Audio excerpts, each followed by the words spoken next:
Saber estos conceptos porque para poder entender el equilibrio ácido-base y todas sus alteraciones tenemos que saber primero los conceptos, ¿ya? Entonces, como les decía, un ácido-base era aquel capaz de poder liberar los iones de hidrógeno. ¿Y cómo se va a reflejar esto? ¿O cómo sabemos que esto es real?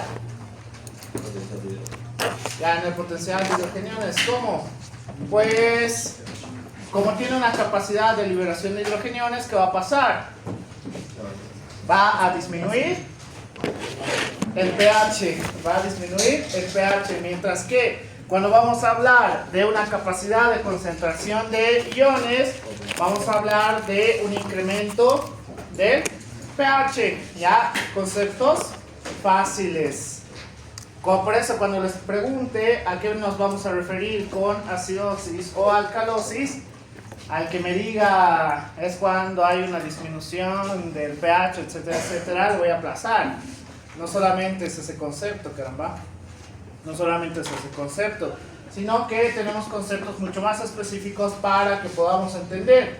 Entonces, la acidez es de una solución propiamente relacionada con los hidrogeniones, también la alcalosis, en la cual todas estas dos van a ser sumamente importantes. ¿Por qué? ¿De dónde vamos a obtener hidrogeniones? De dos lados, como tal. ¿De dónde obtenemos hidrogeniones? Ya, de la parte respiratoria y renal, ¿cómo? Por intercambio de hidrogeniones, que hace el intercambio también va a ser en sólido. Ya, buen concepto.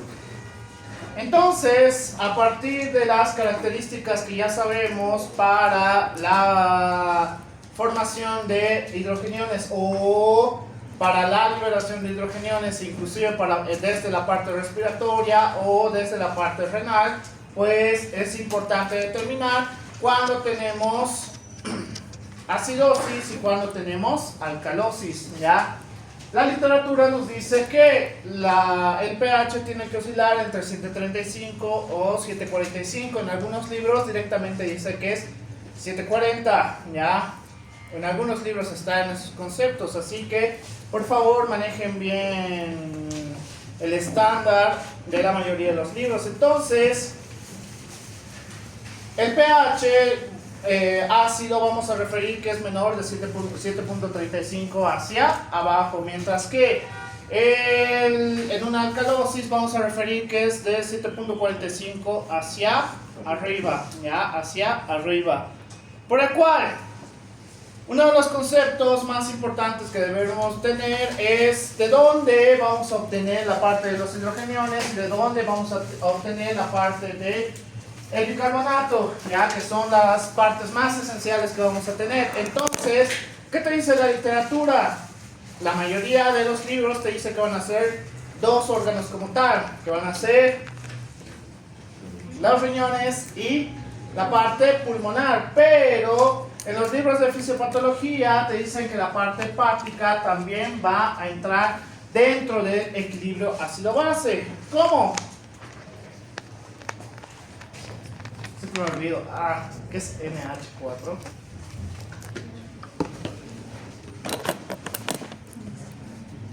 Por eso la de bioquímica me odiaba.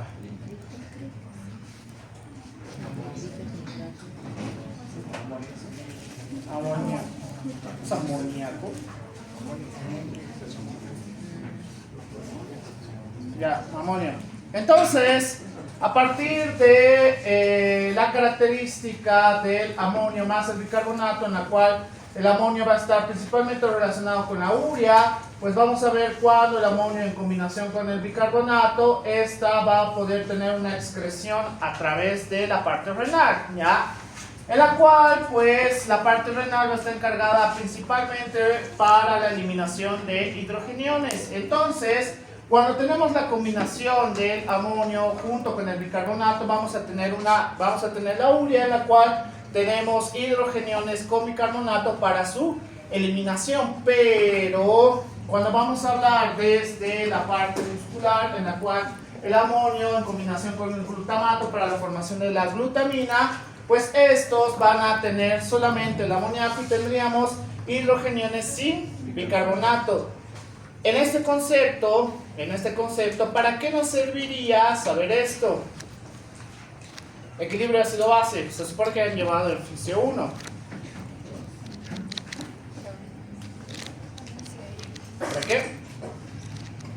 Te suba algo, dijiste. Nada.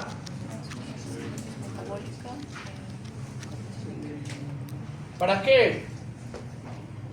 Acá podríamos explicar un efecto buffer. Ya, un efecto buffer, principalmente relacionado con buffer renal. No me acuerdo quiénes me dijeron que les han dicho con otro nombre, ¿no? A ver, los únicos nombres que yo conozco es buffer o amortiguador. No me acuerdo del otro nombre chistoso que me dijeron. A ver, ¿cómo conocen a los buffers o a los amortiguadores? Con esas dos palabras. No les han dicho otra palabra adicional. ¿Seguros? Para que estemos yendo a la par, ¿no? Eso era tapón. No, tapón no.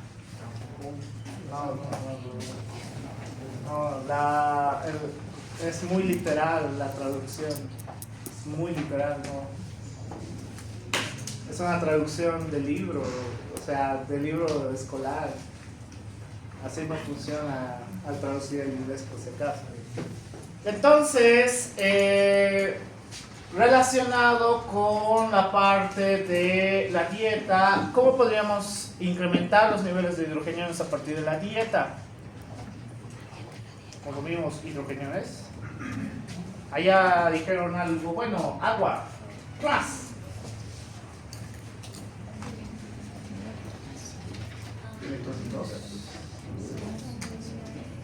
¿Qué?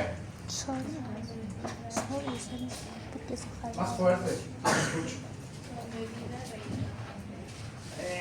Ya está dentro del concepto. ¿Qué más? Sales. A partir del sodio no tendría que ser tan alto, es muy bajo el consumo. Supongo que saben lo de fisiología gastrointestinal. A ver, ¿qué pasaría si inicio el proceso de toda la fase cefálica, gástrica, intestinal de la fisiología gastrointestinal? En algún punto se cambia la acidez de todo el organismo, no de todo el organismo, de un órgano como tal. Ya, del estómago, bien. Entonces, esto podría estimular a mayor concentración de hidrogeniones o liberación de hidrogeniones. ¿Sí o no? ¿Cómo? ¿Ya? ¿Cómo?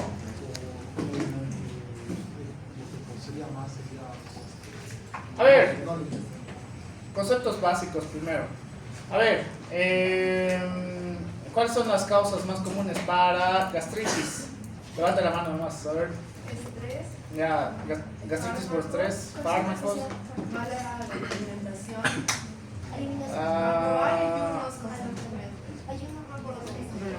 Ya, y lo más importante, ya, infección por Helicobacter pylori. Entonces, todos estos estímulos pueden cambiar el pH, por el cual cuando, y el mismo libro de fisiopatología te dice, cuando a través del metabolismo empezamos a cambiar el pH, pues podemos tener alteraciones del paso a través del líquido intracelular hacia el líquido extracelular y viceversa, ¿ya? Por el cual, acá podríamos tener una pérdida de posiciones de bicarbonato o mayor concentración o liberación de hidrogeniones.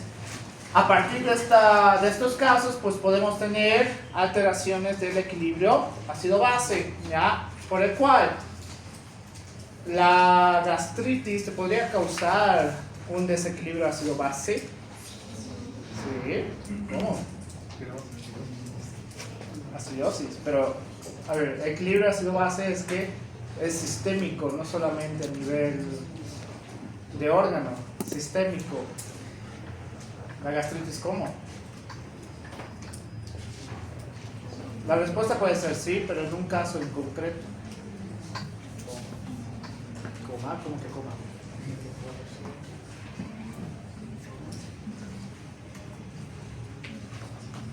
A ver, ahorita voy a eso.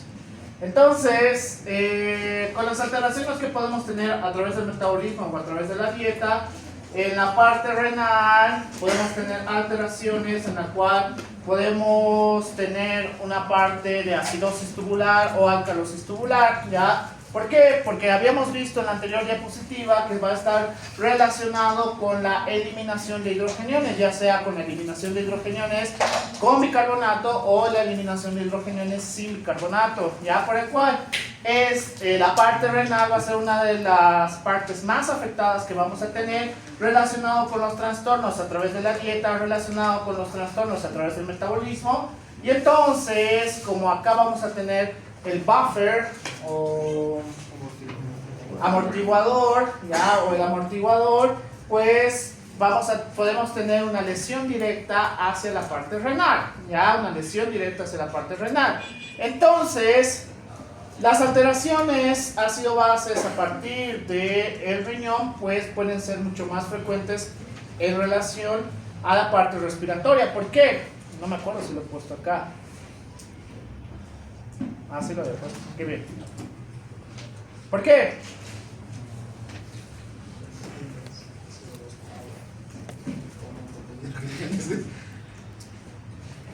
Recuerden, ¿cuál actúa más rápido? ¿El buffer renal o el buffer respiratorio?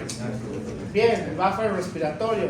El buffer renal, pues este proceso para el daño, para acidosis tubular o alcalosis tubular, va a tener su tiempo. Ya va a empezar a alterar hasta que tengamos un desequilibrio completo. Mientras que el buffer respiratorio es el que va a actuar ante los cambios que vamos a tener. Entonces, dentro de los conceptos que habíamos visto para equilibrio ácido-base, tenemos que estar seguros de cómo funciona el buffer pulmonar, en la cual en unión de los hidrogeniones más el bicarbonato, pues vamos a tener la anhidrasa, no es anhidrasa carbónica, es ácido carbónico. A través de la conversión de la anhidrasa carbónica vamos a tener la división en agua y CO2, ¿ya? Que el CO2 va a ser sumamente importante. ¿Por qué? Porque esta vamos a tener la liberación a través del intercambio hematogaseoso. Entonces, el buffer pulmonar, ¿cuándo va a actuar? ¿Cuándo actúa? ¿En acidosis o alcalosis?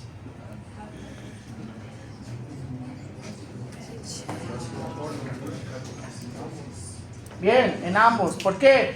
¿Qué ocurriría si tengo un proceso de acidez, ya sea metabólica o respiratoria? Metabólica, esencialmente. Acidez metabólica. Pulmonarmente, ¿qué debería ocurrir? Voy a llegar a eso. Estoy peleando contra la corriente. Ahorita les voy a mostrar, ¿ya? Dentro del buffer pulmonar nos dice que la fórmula de Henderson-Hasselbalch va a ser una de las más importantes para determinar si efectivamente tenemos trastornos a partir del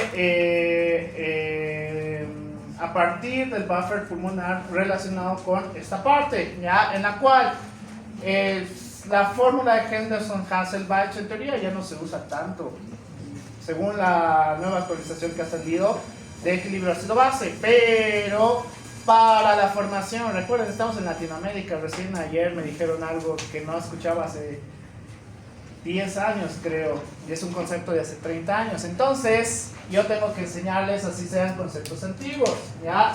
Por el cual, la principal relación que vamos a tener con el CO2 va a ser a nivel de los eritrocitos, que les voy a mostrar al final de estas diapositivas, aunque en teoría ya deberían saber ustedes, ¿ya?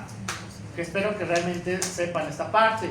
Mientras que el buffer renal va a estar relacionado con la secreción de hidrogeniones, la reabsorción de bicarbonato y la producción de nuevo bicarbonato. Ya, como decía su compañero, pues el intercambio que vamos a tener a través del bicarbonato va a ser importante desde la parte del intersticio hasta la luz del tubo, ya a nivel del túbulo proximal.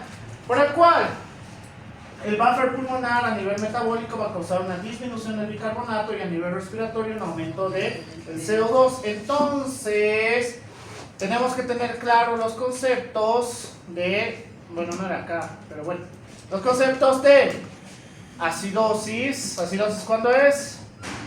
Menor a 7.35 y alcalosis Mayor a 7.45. A esto tenemos que agregarle el apellido, que van a ser acidosis respiratorias y acidosis metabólicas, en la cual este cuadro te va a ayudar a tener un concepto un poquito más claro de las alteraciones que vamos a tener a partir de la presión parcial de oxígeno, presión parcial de CO2, perdón, lapsus, a partir del bicarbonato y los niveles del pH. Pero, ¿cuál sería una manera adecuada de poder saber cómo recordar qué trastornos tenemos? Entonces, fácil, acidosis, ¿ya? Acidosis metabólica, acidosis respiratoria. Entonces, en ambas acidosis, ¿cómo tiene que estar el pH? Bien, disminuido. Entonces, la disminución del pH, vamos a ver que la alteración primaria en una acidosis metabólica es la disminución del bicarbonato y en una acidosis respiratoria es la elevación del bicarbonato. Esta es la parte que ustedes ya tienen que entender para que sepan. Vamos a tener un sistema de compensación principalmente relacionado con los buffers respiratorios o el buffer renal, ya que van a ser la alteración a través de la presión parcial del CO2 o mayor formación de bicarbonato, nuevo bicarbonato o mayor reabsorción de bicarbonato, ¿ya? Por el cual, en la acidosis metabólica vamos a ver que la presión parcial del CO2 va a empezar a disminuir. Mi pregunta hacia ustedes, ¿cómo disminuye la presión parcial del CO2? Esa es fisiología respiratoria. La anterior semana he llevado con mis ratas de fisiología 2 de la otra modalidad. ¿Cómo? ¿Cómo disminuye la presión parcial del CO2?